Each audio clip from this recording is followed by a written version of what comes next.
De ma présence ici, c'est d'être avec la jeunesse de la commune de Kafountine dans les activités de vacances agricoles citoyennes. Là où nous sommes là, c'est aménagé pour une ferme agricole scolaire. Après avoir échangé avec la jeunesse, voilà, ils ont accepté de venir mettre des activités, des productions hivernales. Voilà, c'est ce qui nous a amené ici. C'est un espace de 3 hectares. Voilà, donc et nous sommes là en train de défricher aujourd'hui pour la première journée. Voilà, en attendant que le tracteur vienne labourer. Voilà. Qu'est-ce que vous comptez mettre ici? Voilà, ce que nous comptons mettre ici avec un échange avec la jeunesse, on a prévu de mettre du maïs, du gombo également dans cet espace. Voilà, on verra peut-être vers la fin de l'hivernage mettre aussi de la pastèque si c'est possible. Voilà, ou le bissap pinto. Voilà. Donc, selon vous, quel sera l'impact de ces vacances agricoles patriotes?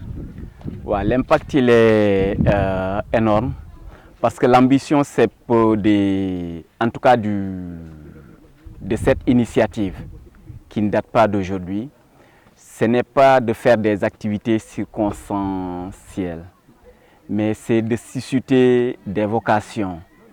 de sensibiliser la jeunesse pour développer les métiers agricoles, les métiers liés à l'agriculture. Donc en plus de ça, c'est de voir vraiment les jeunes qui sont vraiment intéressés et qu'on peut accompagner. Parce qu'aujourd'hui, si on parle d'autosuffisance alimentaire, en grande partie, les nouvelles autorités pensent plus à l'agriculture, à moderniser l'agriculture et à avoir des entrepreneurs agricoles. Alors, nous avons une richesse qui est là énorme, qui est la terre. Alors, si nous, en tant que jeunes, nous sommes conscients de ça, que ce n'est pas une activité dévalorisante, ce n'est pas un métier dévalorisant, je pense que ça peut absorber le chômage et ça peut, comme j'ai dit, nous prenons tous à être dans les bureaux. Mais avec cette ferme-là, le jeune qui va accepter, et il y en a, je vous assure ici dans la commune, qui sont d'un certain niveau, qui acceptent de venir. Tout ce qui est aménagé ici, c'est un jeune qui a son master en agronomie, qui a accepté de venir travailler avec nous pour avoir ce que nous avons là. Alors, on peut être là, avoir son bureau, travailler sur place, voyager partout dans le monde comme on veut, en tant qu'agriculteur, en tant que cultivateur.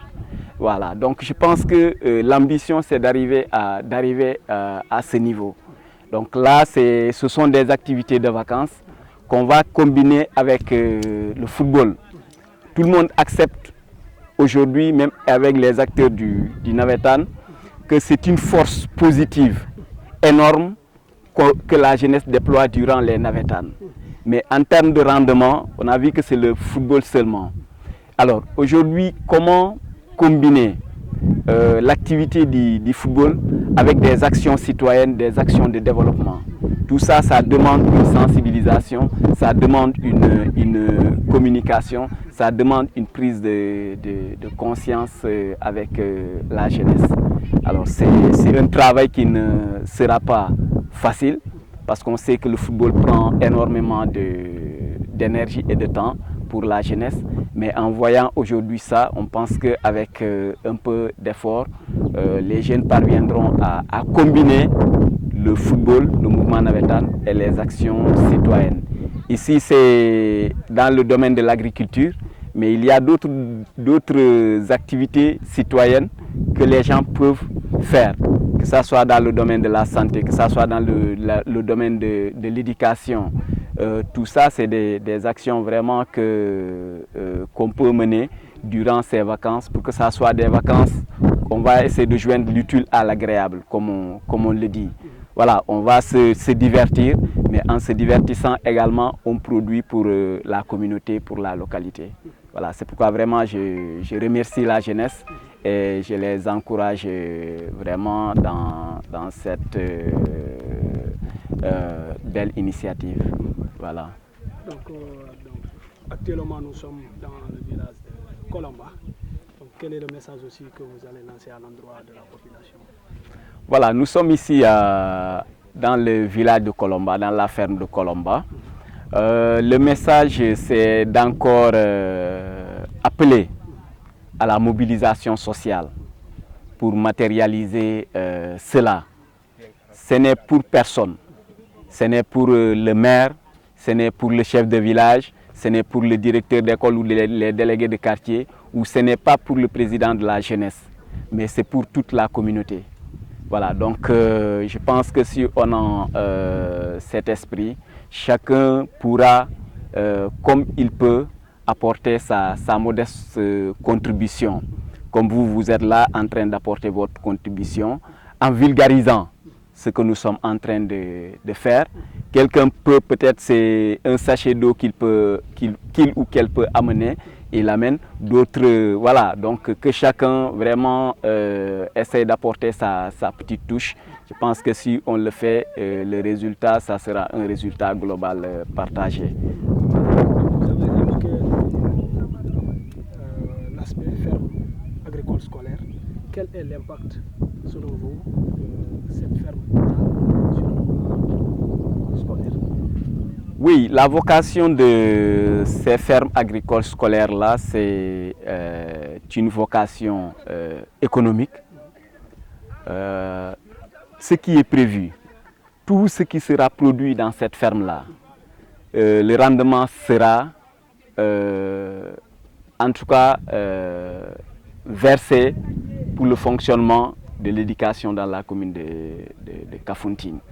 Ça, c'est la vocation économique. Aussi, la vocation pédagogique, c'est de susciter des métiers liés à l'agriculture. Comment ça s'appelle, de servir d'incubation, de lieu d'expérimentation de ce que les élèves apprennent dans les classes, venir sur le terrain, vivre cela. Mais sa vocation aussi est écologique par rapport à l'environnement, à la protection de l'environnement, parce que quand ça arrive à terme, ça doit être une ferme intégrée et tout ce qui sera produit ici sera bio. Voilà, donc, et l'objectif des revenus, ici, si ça marche comme nous le souhaitons, c'est d'assurer la fourniture scolaire des élèves, c'est de faire en sorte que les élèves aient une couverture maladie, couverture sanitaire à travers, comment ça s'appelle encore, une assurance élève. Hein? Alors, ça sera également, vous voyez partout, il y a beaucoup d'abris provisoires qui sont dans la commune et que les moyens financiers et matériels ne suivent pas. Donc ça va servir, si ça marche bien, à éliminer les abris provisoires. Et le rendement qui sera, parce que là aussi on veut mettre en place des cantines scolaires, la production de ces fermes-là va servir ou sinon va ravitailler les cantines scolaires là. Donc voici un peu la vocation de ces fermes agricoles scolaires là. En plus de ça, ça va créer de l'emploi. Parce que ce ne sont pas les élèves, les enfants qui vont venir travailler, mais on va recenser et des femmes et des jeunes qui vont accepter, voilà, venir travailler et ils vont y trouver leur compte Et comme je dis, le reste de la production va servir à l'éducation. Ça, c'est Colomba, c'est en phase d'aménagement. Il y a l'autre qui est à Kafountine, qui est beaucoup plus en avance, qui est de 2 hectares. Voilà, donc après la culture hivernale, là, voilà, nous allons enchaîner avec la culture contre-saison pour le maraîchage. Donc, merci beaucoup. Bon, moi je pense que c'est bon, monsieur le maire. Voilà. Mais bon, pour ce qui en est de l'engagement des jeunes, en fait, là nous sommes à Colomba, comme vous l'avez dit. Mais si on regarde bien derrière vous, il n'y a pas assez de jeunes qui sont mobilisés justement pour venir répondre à l'appel. C'est vrai. Et bon, quel constat faites-vous maintenant? Waouh, c'est vraiment la difficulté avec la jeunesse. J'ai souvent l'habitude de les taquiner. C'est vrai, c'est normal. C'est une jeunesse qui est assez exigeante vis-à-vis des responsables que nous sommes. Voilà. Mais pour ce genre d'initiative, là vous voyez, même pour une réunion, j'ai l'habitude souvent de les taquiner avec les chefs de village, avec les délégués de quartier. En moins de 24 heures, vous les convoquez pour qu'on réfléchisse sur une question qui concerne la communauté. On les voit, voilà, quelle que soit la période. Mais avec la jeunesse, c'est assez difficile de les réunir. Et quand on mène des actions pareilles qui concernent directement les jeunes également, on a du mal à les avoir. Alors, c'est pourquoi, pour quelle raison, je pense que ça demande une réflexion. Parce que aussi, c'est bien d'être là et de dire, voilà, tel n'a rien fait, tel doit faire ceci, tel doit faire ceci. Nous acceptons ce que nous devons faire et que nous ne sommes pas à mesure de faire ou que nous faisons peut-être de façon qui ne satisfait pas les gens. Mais aussi, si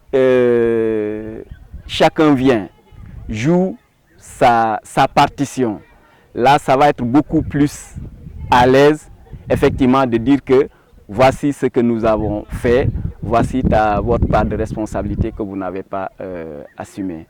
Alors je pense qu'aujourd'hui c'est vraiment ça le combat et ça nécessite une réflexion. C'est pourquoi même pour le démarrage des navétanes. Et je sais que d'autres, vous me permettrez de saisir l'occasion. Parce que depuis que nous sommes là, on a essayé, je dis bien essayé, de montrer notre disponibilité et pour les ASC. Et ce que les ASC ont reconnu, qu'ils n'ont jamais eu ce genre de subvention. Depuis que nous sommes là, chaque année, on subventionne à hauteur de 100 000 francs chaque ASC.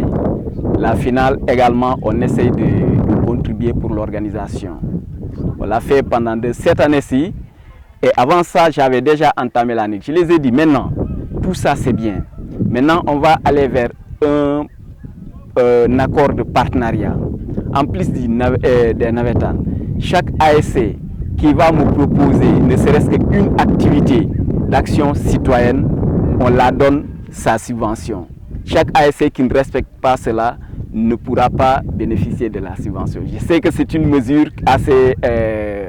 voilà, qui ne sera pas appréciée par les populations,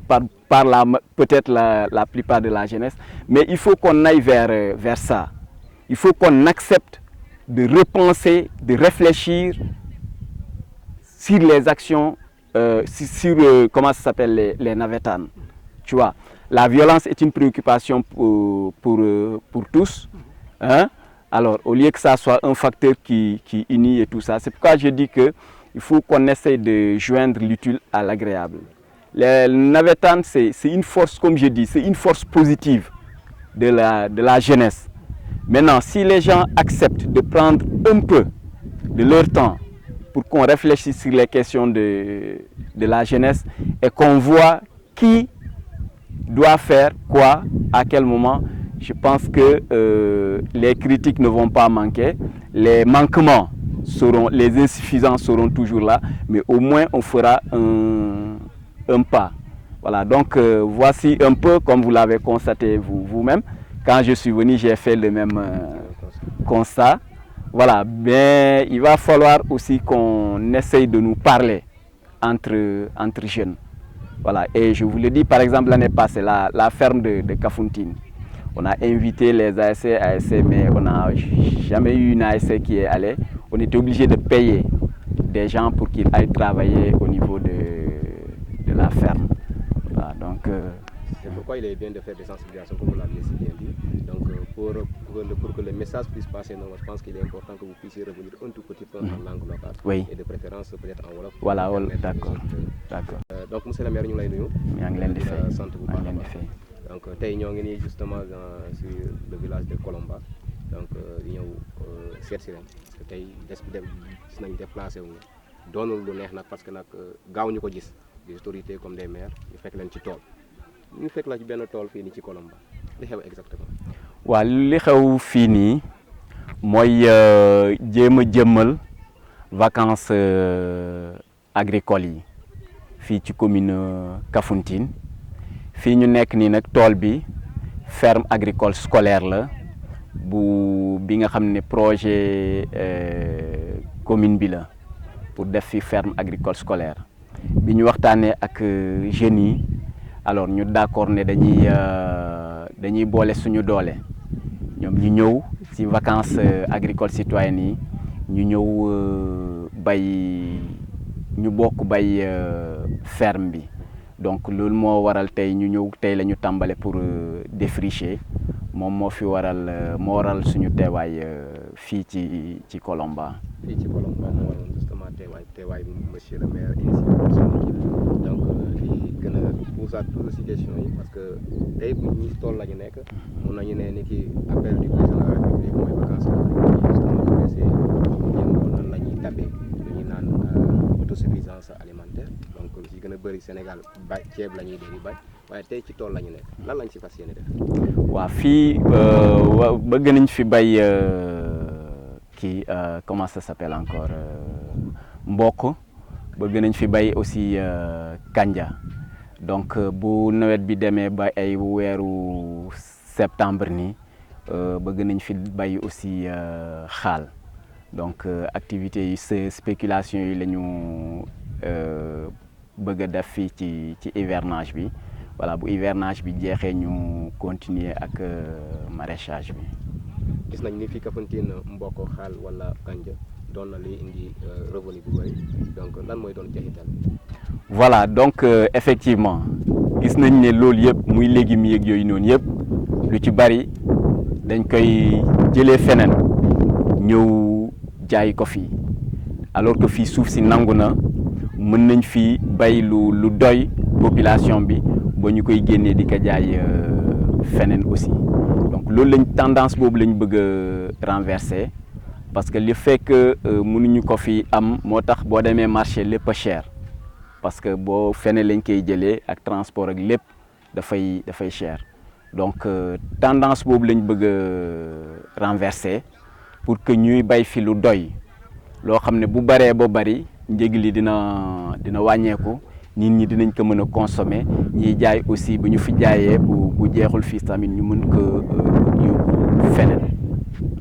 ñu mën ko yóbbu feneen ñu permettre ñu delluwaat tuuti si ginnaaw ci say biir waxoon nga fi ni tool bi ñu ko réservé woon c'est justement pour des fermes agricoles scolaires oui. ferme agricole scolaire mën nga ci ñëwaat tuuti. waaw ferme agricole scolaire yooyu noonu projet la projet mairie bi la parce que bi ñu ñëwee xam nañ ne éducation surtout primaire compétences transférées mairie yi la alors bi ñu ñëwee depuis bi ñu yàlla tegee ci bopp commune bi ouverture bu nekk dès le premier jour de l'ouverture dañuy fexe ba fourniture yi disponible ci fi nga xam ne foofu la suñu doole yem at bu nekk dañuy débloquer lu mat 10 millions pour def ko ci fourniture scolaire alors ñu gis ne 10 millions yooyu ak ñun en tant que mairie moyens yu ñu yor dañuy jàpp ne bari na mais boo xoolee impact bi ñu ci bëgg mënuñu ko am parce que car macha allah fii Kafountine ñi ngi presque 26 établissements ah élèves yi ëpp nañu 2000 donc mënul satisfaire élèves yi yëpp kenn ku nekk dañ lay jox peut-être benn kay wala ñaari kay ci école yëpp donc loolu doyul loolu nekkul suñu ambition parce que suñu ambition suñu sañoon benn parent du jënd fourniture. Alors noonu la kii de comme yàgg nañu gis ay jardin école nit ñi di def tuuti jardin ñu ne léegi est-ce que mënuñu ko moderniser def benn affaire bu rëy boo xam ne pour un financement innovant de l'éducation. ñu lëkkaloo si ak ay borom xam-xam muy ISRA bu Ziguinchor lëkkaloo ci ak inspecteur d'académie Ziguinchor ak IF2 bi Bignona soumettre leen projet bi ñu gis ne c'est vraiment c'est un projet innovant buñ ko mettre en œuvre parce que liñ ci jublu mooy lan lépp lu ñu bay ci ferme yi dafay dellu ci pour financer école bi mooy fexe ba parents d'élèves yi duñu lépp lu ñu fi du ñu jënd fourniture fexe aussi cantine scolaire aussi du lu bees ci école yi mais ñu fexe ba defar ay cantines scolaires yoo xam ne xale yi dañ fay lekk pour lutter contre la malnutrition en milieu scolaire bu loolu weesoo aussi éducation dafa am ëmb lu bari ñu gis ne war nañu mën a fayal assurance xale bi mooy dem lëkkaloo ak ni ñu koy waxatee sax mooy kii CMU bi nekk fii ba nga xam ne xale bi bu ko dara jotee bu feebaree ci milieu scolaire bi ñu mun ko faj ci assurance boobu te du sonal trop parents yi leneen luñ ci jublu ñu gis ne aussi war nañu mën a utal ay bourse scolaire xale yi bourse bi du comme ni université weer bu nekk nga dem ñu jox la sa xaalis dafay doon épargne ñu gunge xale bi CI boobu bi muy am terminal ñu accompagner ñu ko koy épargnel bi ñu xayma ñu gis ne xale bi bu yeggee terminal après bagam lu mu néew dinañ ko mën a épargnel 600 000 francs yoo xam ne mën na doon boursom bu muy démarrer université ses études universitaires donc loolu mooy kii bi beneen bi mooy vocation loolu mooy vocation économique ak les impacts yu ñu ci kii mais beneen bi aussi muy si cité des vocations tey ñi ngi sensibiliser jeunes yi ñun ñi ñëpp fi ñu toll nii muy à commencer ci man soxla nañu sensibilisation bu baax pour ñu gis njëriñu suuf si gis nañ ne fii par exemple boo jëlee commune Kafountine kër goo gis am na au moins benn hectare te jeunes yi fa nekk am na ñoo xam ne bàyyi nañ fi loolu ñu ngi Dakar peut-être di gardien ñu lay fay bu baree ba bari 50 000 wala 75 000 wala bu baree ba bari 100 000 francs 100 000 francs yooyu boo xoolee doo ci mën a def lu bari te ci koo xam ne boo ko sensibiliser ba mu ñëw exploiter hectare boobu noonu dina mën a am lu ëpp loolu bay créer sax ay emploi ñu ne nag loolu foog ñu liggéey boobu nag foog ñu sensibiliser ci nit ñi le retour à la terre et je pense que même les nouvelles autorités loolu lañ comprendre moo tax ñu initier les kii là donc ci loolu noonu dina créer ay emploi parce que suñu sañoon dina ferme moderne lay doon mais avec les moyens qu'on a dañuy dem ndànk-ndànk ba nga xam ne yegg nañ foofu nga xam ne même élevage bi sax day nekk ci biir parce que yëpp bëgg nañ ko def mu doon bio ñi fii nekk di liggéey aussi ñu doon ñoo xam ne vraiment c'est dinañu nekk ci condition yu baax yoo xam ne voilà dañ koy def seen métier parallèlement ak seen toolu bopp bu ñuy am donc ça va susciter de créer de l'emploi aussi bien emploi direct pour les jeunes et pour les femmes comme emploi indirect pour lutter par exemple contre voilà même immigration bi ñuy wax ni voilà jeune bi bu demee ba xam ne moom rendement bi muy am fii soxlatul mu génn je pense que yooyu yëpp bokk na ci vocation ferme bi donc loolu moo tax ñu initier ko objectif fii dans la commune de Kafountine d'avoir 17 fermes scolaires te loolu aussi ñu impliquer si les chefs de village, les délégués de quartier et les personnes de chaque village ñu wax leen pour une adhésion, pour une démarche inclusive comme fii nii c'est le village de Kolomba qui a octroyé ça. ñu ne leen ñun du ñu ñëw jël suuf déjà lii xam nga ne acte d'engagement la voilà donc invité directeur école yi yëpp ñu ñëw kii ci léegi bu ko defee ñun avec les moyens du bord on va démarrer ba keroog ñuy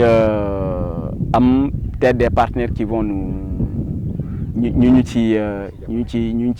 fekk donc c'est un peu ça donc tey bu Kafountine la ñu aménagé ak bi clôture bi ak forage bi yëpp même forage bi c'est disponible panneaux solaires et tout ak semences yëpp pare disponible na nawet bi la ñuy xaar pour ñu installer ko bu Kafountine installé nañu foofu donc lii mooy projet bi le projet des fermes agricoles scolaires là voilà comme ni ma koy waxee parce que mairie en tant que maire xam nañu lan mooy suñuy li ñu war mais xam nañu aussi fi suñu doole yem donc lii bokk na ci li nga xam ne c'est des financements innovants pour l'éducation nga xam ne day ñëw renforcer li nga xam ne moom mooy les moyens pour ci éducation bi. am naa ne temps bi bu ñu kii bëriwul loolu xam naa daañu terminer justement sur le constat qu'on a. donc bu ñu dugg si yaakaaroon nañ bu ñu doon ñëw yaakaaroon nañ fekk nit yu bëri. parce que projet bu important comme ni ñu ko waxee innovation la nit ñi mënoon nañ génn waaye bu ñu fi fekk daal dalul xel noonu. parce que nit ñi bëriwul. waaw kon nag lan mooy xalaatu monsieur le maire ci loolu. waaw xalaat bi mooy ñun ñëpp ñoo ko constaté mais li ma leer ba leer ne information bi jàll na. fi mu war a jaar ci canaux yi mu war a jaar ba ku nekk jot ci ah voilà donc information bi jàll na lan moo waral lii neexut a wax mais foog ñu wax ko pour ñu sottante xalaat par rapport ak jeunesse bi ok c'est bon. ñi ñuy reprocher lii ngeen war a def loolu dëgg la ñun nangu nañ ko mais am na loo xam ne aussi ñun mënuñu ko def ñun kese ça c'est une réalité mënuñu ko def ñun kese comme lu mel nii su jeunesse bi mobilisé wul da ngay obligé génnee xaalis fay ay nit pour ñu ñëw defal la ko mu mel ni moomeel bopp la suñu moomeel bopp la. moo tax réflexion bi dafa war a gën a yaatu li may tooñee jeunes yi bon ñun ñëpp on est relativement jeune mais yéen a ma gën a féete ndaw peut-être seen langage dina gën a jàll mais bu ñu toogee ñu waxtaan constat bi tey bu dee les sages muy délégué de quartier muy chef de village yooyu li may faral di tooñ jeunes yi ma ne leen boo leen convoqué même en 24 heures pour ne leen ñëw leen ñu waxtaan ci tel mbir da ngay gis ñoom ñëpp ñëw mais pour les jeunes les ASC c'est pas du tout facile boo convoqué un mois avant balaa bés ba ñu bëri ne la dañoo fàtte boo convoqué peut-être à 48 heures wala à 24 heures ñu ne la lu tax teeloo ñu ko wax day loolu dañ ko war a préparer tout ça donc finalement bon doo mën a doo comprendre bu baax a baax mais toujours est-il que man damay jël affaire yi avec philosophie et aussi jël avec aspect positif bi laay jël donc lu mel ni constaté ngeen ko yéen ñëpp peut-être mënoon naa leen delloo question bi ngeen wax ma pour ma mën a comprendre aussi xool nan lay ban démarche li ñuy jël voilà mooy li ma wax lii maire moomu ko mairie moomu ko chef de village Kolomba moomu ko directeur école Kolomba moomu ko président jeunesse Kolomba moomu ko lii ñuy def nii c'est une cause d'utilité publique ñoo ci bokk yem donc ku nekk loo ci mën nga ñëw def ko ci bu dee peut-être amaana mënoo buddi ñax wala mënoo ñëw am na ñoo xam ne aussi faut ñu remercier am na ñoo xam ne ils ont contribué financièrement parce que mënuñu ñëw pour gars yi mën a jënd ndox wala jënd añ ak yooyu noonu ku nekk ak sa forme participation donc loolu yëpp aussi on comprend on salue on encourage mais koo xam ne mën nga ñëw wala mën nga participer de quelque manière que ce soit nga ñëw def ci sa loxo pour que ñu xam ne résultats yi aussi dañu ñëw évaluer bu ñu ñëwee évaluer au résultat bu paree si c'est la responsabilité du maire danañ ne ah maire jox nañ la lii ak lii ak lii ak lii yëpp mais voilà lii nga ñu jox on n'est pas satisfait wala defoo li la war je pense que su boobaa aussi day gën a neex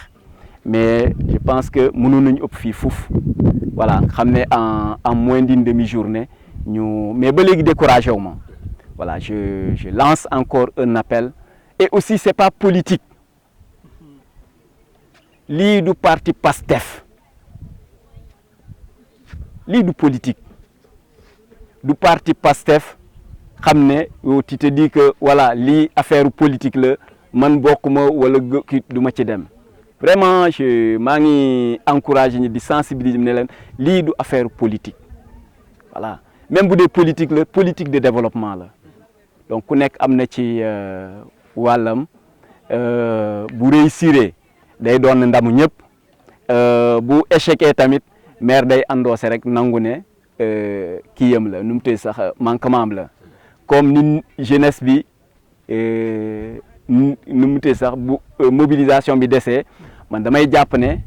suma responsabilité la mais la ban solution laay ban yoon laay jaar wala ban solution laay ci bon mais xalaat boobu aussi laa bëgg ngeen may ma pour ñu mën a voilà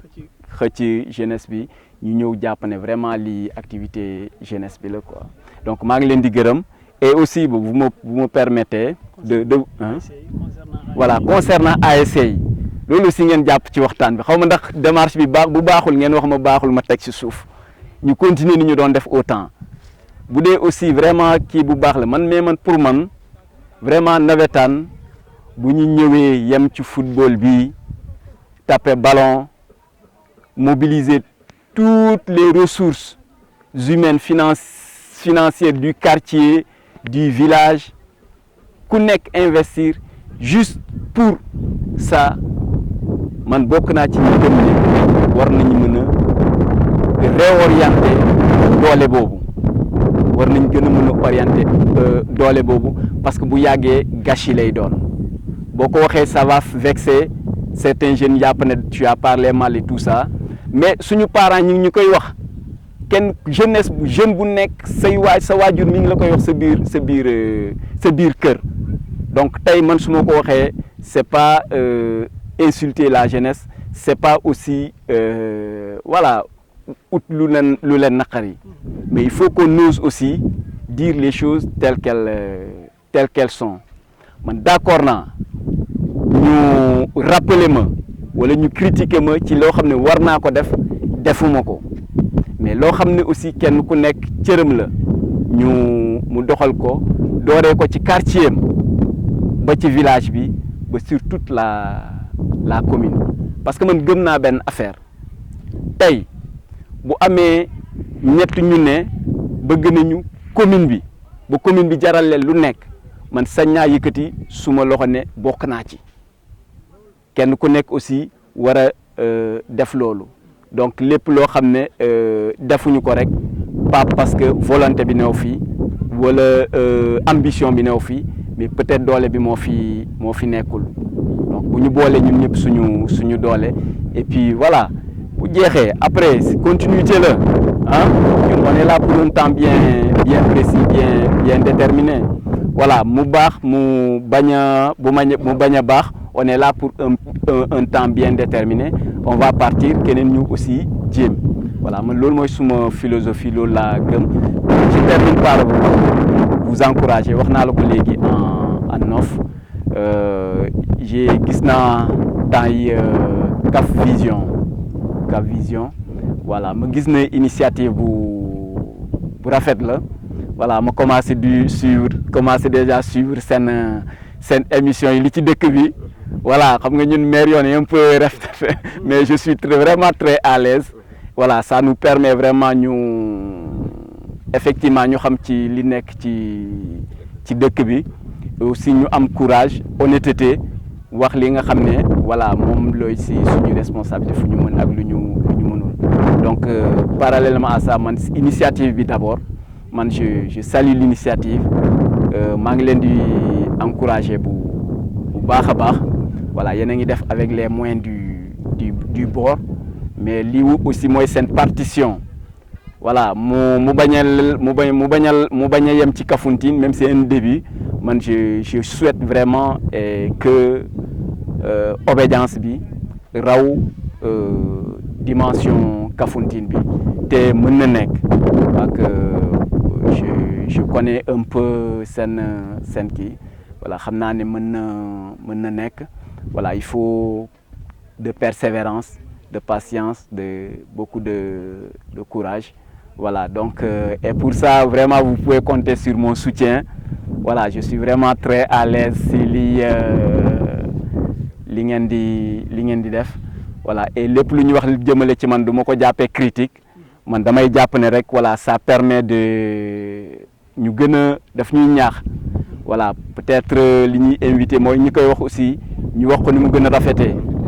boo ko waxee ni mu gën a rafetee nit ki dina xam li nga bëgg a wax dina xam li nga kii nii te doo saaga doo kii dara ñu xam ne aussi sa xalaat nga am par rapport ak parce que ñun ñëpp mënuñu bokk gis-gis ci benn affaire fii ñu nekk nii peut-être am ñoo xam dinañu gis ne c'est pas important ci vacances agricoles scolaires moom jàpp na ne feneen mooy priorité ak yooyu noonu donc ça c'est la diversité des trucs donc aw moon occasion bi c'est vraiment l'occasion de vous encourager de vive voix et de vous dire que vous avez vraiment tout mon soutien voilà dinaa abonné di ko suivre régulièrement voilà s'il y a besoin de commenter comme tout le monde ma balance mais il faut ngeen xam ne man maa ngi leen di suivre toujours quoi voilà lu ma mën a def ba yaatal ko aussi dinaa ko def. Merci beaucoup, voilà monsieur le maire.